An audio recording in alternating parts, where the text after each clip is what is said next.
পরিষদ আছে, বিপ্লবী পরিষদ আছে, সারা বাংলার পরিষদ আছে। আমরা দেখাচ্ছি গত 5ই আগস্টের পর থেকে ফ্যাসিস্টের দোসর জাতীয় পার্টি নানাভাবে নানা ষড়যন্ত্রের মাধ্যমে আওয়ামী লীগকে পুনর্বাসনের চেষ্টা করছে। আমরা বিপ্লবীরা বলে দিতে চাই, এটা হবে না, এটা হতে দেওয়া হবে না। যতই ষড়যন্ত্র হোক, যতই বাধা আসুক, গণ অধিকার পরিষদ, যুব অধিকার পরিষদ, ছাত্র অধিকার পরিষদ এর দাঁত ভাঙা জবাব রাজপথে দেবে।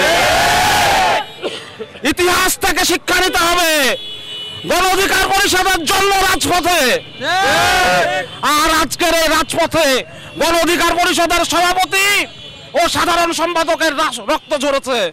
আওয়ামী লীগের দালালদেরকে, জাতীয় পার্টির দালালদেরকে হুঁশিয়ার করে দিতে চাই, আপনারা আপনাদের সকল কার্যক্রম বন্ধ করবেন। আমাদের দেওয়ালে পিঠ থেকে গেছে, আমরা এখন আপনাদের বিরুদ্ধে সর্বোচ্চ ব্যবস্থা নেওয়ার জন্য তৈরি আছি।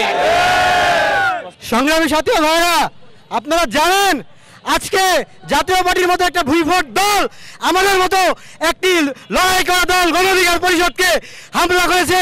আমরা জাতীয় পার্টির সকল নেতাকর্মীকে বলে দিতে চাই, আপনারা আজকে বিপ্লবী সাজতে আসছেন।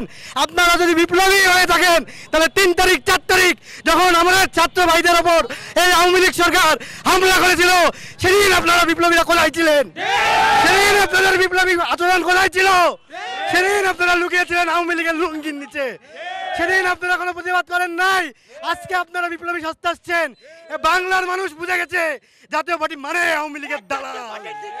আমরা আজকে বলে দিতে চাই, জাতীয় পার্টির ঠিকানা বাংলার মাটিতে আর হবে না। গণ অধিকার পরিষদের প্রতিটা নেতাকর্মী জাতীয় পার্টিকে প্রতিরোধ করার জন্য সর্বদা রাজপথে প্রস্তুত আছে। আজকের এই তাৎক্ষণিক বিক্ষোভ মিছিল ও সমাবেশ থেকে আমরা এই অন্তর্বর্তী সরকারকে 24 ঘন্টা সময় দিতে চাই। আগামী 24 ঘন্টার মধ্যে জাপাকে যদি নিষিদ্ধ করা না হয় এবং জাপার যাবতীয় কার্যক্রম নিষিদ্ধ না করা হয়, তাহলে গণ অধিকার পরিষদ কঠোর কর্মসূচি নিয়ে রাজপথে থাকবে। ধন্যবাদ সবাইকে।